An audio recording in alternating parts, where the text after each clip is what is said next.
सबसे पहले तो आप भाई लोग को नमस्कार है और पामगढ़ क्षेत्र की समस्त जनता को मेरा सादर प्रणाम है। मैं पुष्पा पाटिल बाल संरक्षण आयोग की सदस्य हूँ, प्रदेश कांग्रेस कमेटी छत्तीसगढ़ महिला कांग्रेस की प्रदेश सचिव हूँ और पामगढ़ विधानसभा से मैं दावेदारी भी कर रही हूँ। और क्षेत्र प्रदेश के मुखिया आदरणीय श्री भूपेश बघेल जी का जन्म दिवस है, उसके लिए मैं समस्त प्रदेशवासी समस्त पामगढ़ क्षेत्र की जनता की ओर से हमारे भूपेश बघेल जी को जन्मदिन की बहुत बहुत हार्दिक बधाई एवं शुभकामनाएं देती हूँ। और एक चीज मुझे अभी एहसास हुआ कि कांग्रेस की जो सरकार हमारे राज्य में है और पामगढ़ विधानसभा में हमारी विधायक नहीं होने की वजह से जनता हमारी कांग्रेस सरकार की जो योजना है उसके लाभान्वित नहीं हो पा रही है। वैसे यहाँ पे सबसे समस्या तो है, सड़कों की समस्या है। बहुत सी जगह में निर्माण कार्य सड़क के लिए नहीं हुआ है, तो सड़क तो करेंगे। शिक्षा व्यवस्था को हम सुचारू रूप से चलाएंगे कि जहाँ पर शिक्षक लोग बच्चों को सही तरीके से शिक्षा नहीं देते जाके स्कूल के समय पे, उसके लिए भी हम काम करना चाहेंगे, क्योंकि अगर बच्चे शिक्षित होंगे तभी आगे देश का भविष्य अच्छा रहेगा। सबसे पहले तो चुनाव को लेकर दौर जारी हो चुका है। लगातार अपने हर पार्टी को जो नेताएं अपने अपने प्रचार प्रसार में लगे। इसी कड़ी में अगर हम बात करें जो पामगढ़ विधानसभा के दमदार नेता, दमदार शख्सियत थी, इसी कड़ी में हमारे भी बाल संरक्षण आयोग के जो सदस्य हैं पुष्पा पाटिल जी, वो भी यहाँ से दावेदारी करेंगे। लगातार ये जो आप बाल संरक्षण आयोग में रहकर जनता की सेवा करते आ रहे हैं, क्या कुछ इनका पूरा परिचय है और किस प्रकार से यहाँ पर जो दावेदारी है, क्या कुछ इस बार जो विधानसभा चुनाव में नया दौर देखने को मिलेगा, इन सभी मुद्दों को लेकर बात करेंगे। जी, अपना परिचय बताएंगे पूरे दर्शकों को। सबसे पहले तो आप भाई लोग को नमस्कार है और पामगढ़ क्षेत्र की समस्त जनता को मेरा सादर प्रणाम है। मैं पुष्पा पाटिल बाल संरक्षण आयोग की सदस्य हूँ, प्रदेश कांग्रेस कमेटी छत्तीसगढ़ महिला कांग्रेस की प्रदेश सचिव हूँ और पामगढ़ विधानसभा से मैं दावेदारी भी कर रही हूँ। और क्षेत्र में शिक्षा से संबंधित हर कार्य को और बच्चे जो हैं जो स्कूल में जिस प्रकार से प्रताड़ित वगैरह होते हैं, उसके लिए हम जांच करते हैं। कंटिन्यू में पामगढ़ और जांजगीर जिला चांपा में दौरा मेरा रहता है स्कूली बच्चों से मुलाकात करने का। 23 तारीख को हमारे प्रदेश के मुखिया आदरणीय श्री भूपेश बघेल जी का जन्म दिवस है, उसके लिए मैं समस्त प्रदेशवासी समस्त पामगढ़ क्षेत्र की जनता की ओर से हमारे भूपेश बघेल जी को जन्मदिन की बहुत बहुत हार्दिक बधाई एवं शुभकामनाएं देती हूँ। और मेरे घर परिवार की ओर से भी मैं भूपेश बघेल जी को जन्मदिन की बहुत बहुत बधाई देती हूँ। इस प्रकार से आप पामगढ़ विधानसभा क्षेत्र में दावेदारी कर रही है। लगातार जो चुनाव का भी दौर लगे, जनता आपको काफी समर्थन कर रही है, लेकिन इस बार के जो चुनाव में क्या कुछ नया दौर देखने को मिलेगा, बताएंगे। देखिए, पामगढ़ में मैं कम से कम 5 से 6 साल से मैं क्षेत्र में कार्य कर रही हूँ, घूम रही हूँ, जनता के बीच जा रही हूँ। और एक चीज मुझे अभी एहसास हुआ कि कांग्रेस की जो सरकार हमारे राज्य में है और पामगढ़ विधानसभा में हमारी विधायक नहीं होने की वजह से जनता हमारी कांग्रेस सरकार की जो योजना है उससे लाभान्वित नहीं हो पा रही है। तो इधर इसका सीधा जनता इस बार चाह रही है कि कांग्रेस का कोई भी प्रत्याशी हो, पंजा छाप सिंबल हो, इस बार विधायक बने हमारी पार्टी से। और हम विकास करने के लिए तो हमारी सरकार देख रहे हैं, आप जहां तक जान रहे हैं, पूरे राज्य में हमारी सरकार बहुत अच्छा विकास कर रही है। और हमारे किसान भाइयों के लिए जितना काम कर रही है, नरवा गुरवा बारी जो उनकी सबसे बड़ी योजना है, शिक्षा को लेके आत्मानंद स्कूल है और बहुत सी चीजें हैं, रोजगार गारंटी योजना जो युवा बच्चों लोगों के लिए वेतन भत्ता है, बहुत सी चीजें जो कर रही है योजनाएं, हमारे बहुत योजनाएं हैं।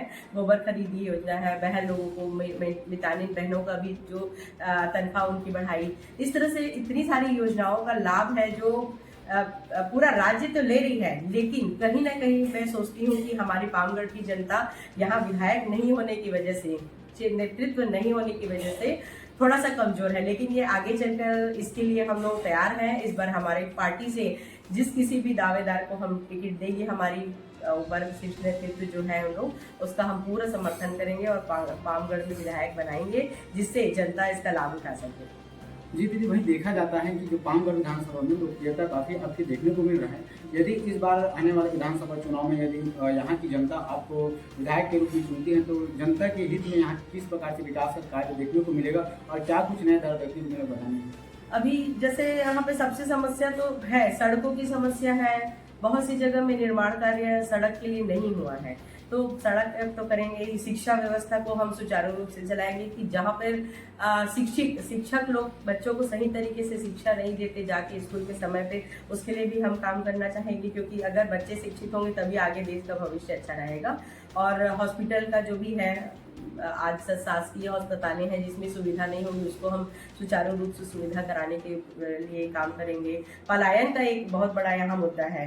मैंने देखा है कि बहुत से गांव के लोग पलायन करके दूसरे राज्य जीविकोपार्जन के लिए जाते हैं, तो उनके लिए हम साधन जुटाएंगे कि वो अपने क्षेत्र में अपने घर में रह के ही अपना काम धंधा करें, क्योंकि आज इतनी योजनाएं हैं। अगर इसी एक योजना को भी अगर हम अच्छे तरीके से उनको जागरूकता के द्वारा यानी बताएं उन्हें, तो इनको पलायन करने की जरूरत ही नहीं है। यानी यहीं रह के भी उस दूसरे राज्य में जाके जो कमाते हैं वो यहाँ उससे अच्छे कमाई कर सकते हैं। तो एक तो ये बड़ा मेरे लिए टास्क रहेगा कि पलायन का जो है वो यहाँ से खत्म हो, कि हमारे जांजगीर जिला से सबसे ज्यादा पलायन करते हैं।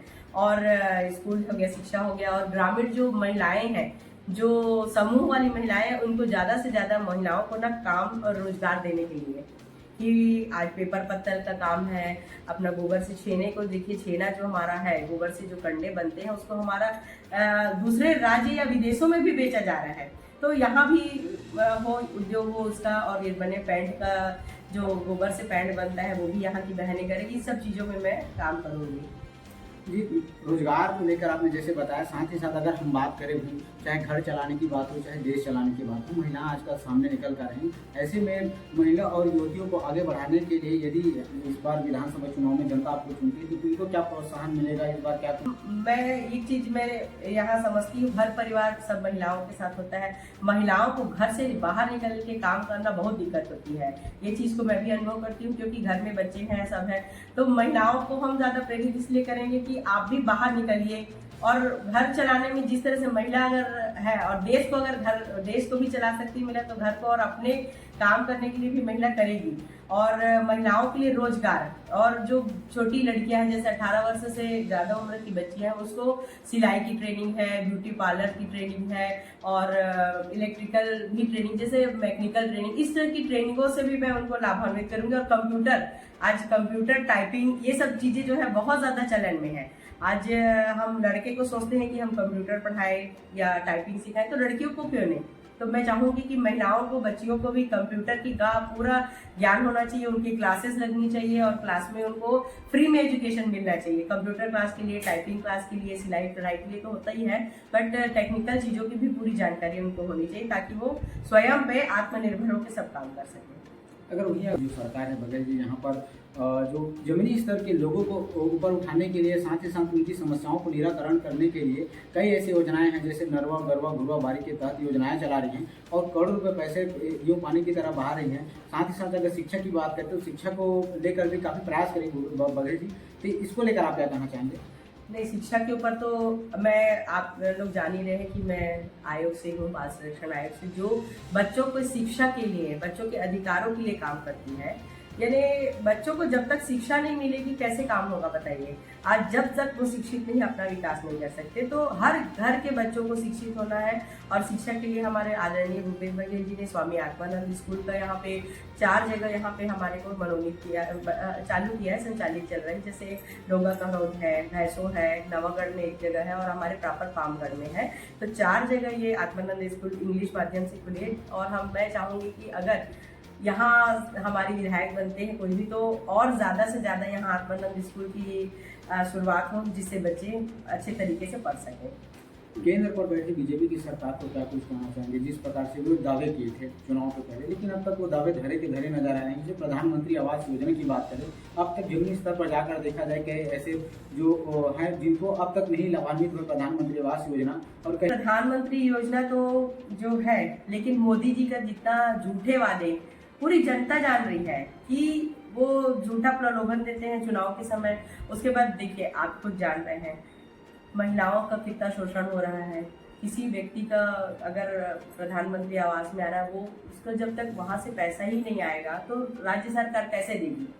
यही चीज हमें जनता को बताना है, क्योंकि वो जनता के बीच ये इनके ही लोग बोल रहे हैं कि भूपेश बघेल जी सरकार है तो प्रधानमंत्री योजना का आवास नहीं दिया जा रहा है, लेकिन ये बहुत ही गलत बात है।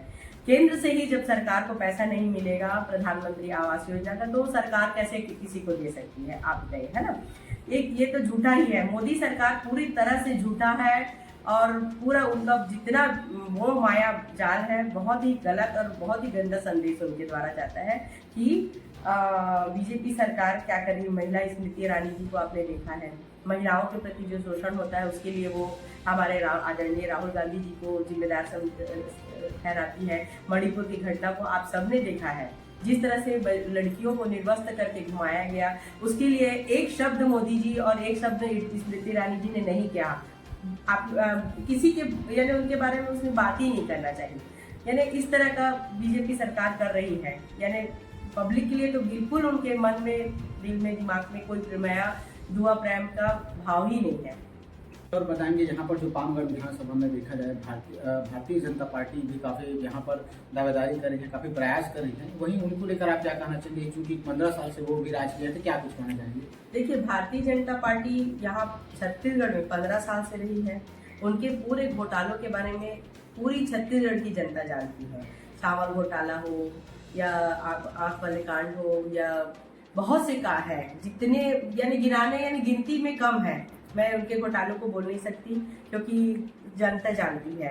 और पामगढ़ विधानसभा का रहा 5 साल बीजेपी के ही विधायक रहे हैं, जिनका कार्यकाल आप सबने देखा है, जनता देखी है। जनता अगर उनका काम अच्छा रहता तो उनको दोबारा से जनता चुनती, लेकिन उनका काम सही नहीं था। ना रोड निर्माण किया, ना सड़क निर्माण किया, कुछ भी प्रकार का निर्माण उनके द्वारा नहीं किया गया, जिसकी वजह से उनको 2018 के चुनाव में उनका खुद भी परिणाम उनको देखने को मिला। अब भारतीय जनता पार्टी में रहा प्रत्याशियों का सवाल, यहाँ पर तो प्रत्याशी आपस में ही लड़ रहे हैं कि हमें लड़ना है कि किसे लड़ना है। तो यहाँ भारतीय जनता पार्टी का तो मुझे नहीं लगता कि किसी प्रकार से इस बार जनता उन्हें चुनेगी, क्योंकि जनता 15 साल से उन्हें देख चुकी है, उनको उनके काम करने का तरीका जान चुकी है। घोटाला और सिर्फ घोटाला और बड़े उद्योगपतियों का सहयोग करना ग्रामीण अंचलों में गरीब जनता के लिए बिल्कुल बीजेपी सरकार नहीं है। जी, आगामी होने वाले विधानसभा चुनाव को लेकर आप जनता से क्या कुछ अपील करना चाहेंगे और पार्टी हाईकमान से क्या कुछ अपील करना चाहेंगे? मैं पामगढ़ क्षेत्र की समस्त जनता से एक विनती करना चाहती हूँ कि हमारे आदरणीय भूपेश बघेल जी की जो सरकार 5 साल से अभी चली है, कांग्रेस पार्टी की सरकार चली है, आप सब ने देखा है कि सभी के हितों के लिए भूपेश बघेल जी की सरकार ने काम किया है। चाहे वो गरीब जनता हो, पब्लिक बच्चे हो, छोटे या बुजुर्ग महिला हो या बुजुर्ग पुरुष हो, सभी के लिए, दीदी लोगों के लिए, भाइयों के लिए, बेरोजगार युवाओं के लिए, सभी के लिए, सभी को सोच के हमारी सरकार ने काम किया है। तो मैं क्षेत्र की जनता से अपील करना चाहती हूँ कि इस बार कांग्रेस की सरकार को फिर से पुनः दोबारा आपकी जनता की सेवा के लिए मौका दें और कांग्रेस की सरकार को चुने। पामगढ़ विधानसभा से कांग्रेस के किसी भी प्रत्याशी को मिले उसे सहयोग करें और विधायक बनाएं, ताकि हम जनता के हित के लिए काम कर सकें। बाल संरक्षण आयोग के सदस्य पुष्पा पाटिल जी पामगढ़ विधानसभा से जो विधायक के रूप में दावेदारी कर रहे हैं, लगातार आगामी होने वाले विधानसभा चुनाव में क्या कुछ नया दौर जो कांग्रेस पार्टी को देखने को मिलेगा, यह देखने वाली बात है। खबरें सच तक न्यूज चैनल से कैमरामैन मेरा नाम कश्यप के साथ पप्पू यादव की खास रिपोर्ट।